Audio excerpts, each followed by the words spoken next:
নমস্কার বন্ধুরা, welcome back to my channel ল্যাথখোর কেয়া। কিছুদিন আগে আমি আর মা মিলে একটা শনিবার দেখে, যেদিন আমার অফিস ছুটি ছিল আর শিবের অফিস ছিল, সেরকম একটা দিন দেখে শিব অফিসে বেরিয়ে যাওয়ার পর বোড়ালের কাছে আমরা একটা মন্দিরে গেছিলাম। মন্দিরটির নাম হচ্ছে ত্রিপুরেশ্বরী কালী মন্দির। ত্রিপুরাতে যে ত্রিপুরেশ্বরী কালী মন্দিরটি আছে এটা তারই একটা ব্রাঞ্চ।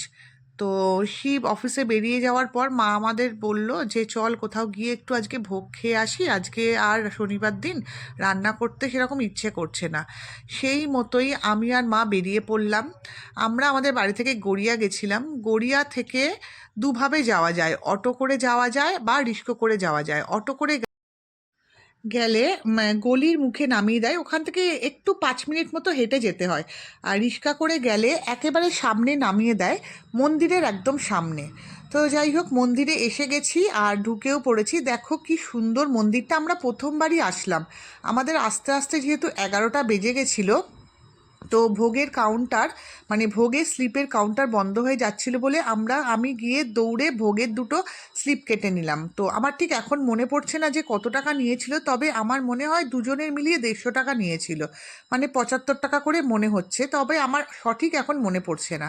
তো মন্দিরটা ঢুকেই দেখতে পাচ্ছ, আমি অলরেডি ভিডিও করা শুরু করে দিয়েছিলাম। এত সুন্দর মন্দিরটা। ঢুকেই ডান দিকে একটা মন্দির আছে, তারপরে একটা কাচের তোরণ করা আছে। তো এই তোরণ আছে, বাঁদিকে একটা দুটো তিনটে ঝিলের মতো আছে, আর এই যে সোজা দেখলে ওটা হচ্ছে ভোগের কাউন্টার, আর মন্দিরের পেছনের দিকে ভোগ খাওয়ার ব্যবস্থা করা আছে। আর এই হচ্ছে মূল মন্দির। তো মন্দিরে যাচ্ছি, যখন ভেতরে আস্তে আস্তে ঢুকলাম তখন সবে পুজো শুরু হয়েছে। এদের এখানে এই ভিডিওটা আজকে দেওয়ার কারণ হচ্ছে, এদের এখানে না সরস্বতী পুজোর দিন বাৎসরিক পুজো হয়। মন্দিরটা এত সুন্দর, দেখো চারিদিকটা এত শান্ত পরিবেশ, নিস্তব্ধ পরিবেশ। আমি তো চারিদিকে ঘুরে ঘুরে দেখতে থাকছিলাম।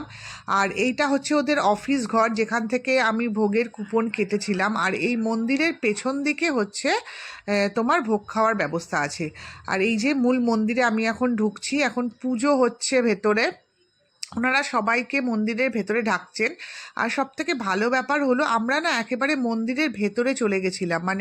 কোনো ব্যাপার নয় যে মন্দিরের ভেতরে না ঢুকে বাইরে বসতে হবে, এরকম কোনো ব্যাপার নয়। একদম আমরা মন্দিরের ভেতরে ঢুকে বসেছিলাম। সুন্দরভাবে পুজো হলো, প্রত্যেকে নামে নামে আলাদাভাবে পুজো দিল। এই দেখো কি সুন্দর, ওপাশে আবার নাট মন্দির আছে। আর এই যে পেছন দিকটা আমার তখনও যাইনি। পেছন দিকটাও খুব সুন্দর, আর অনেকটা বড় জায়গা নিয়ে মন্দিরটা।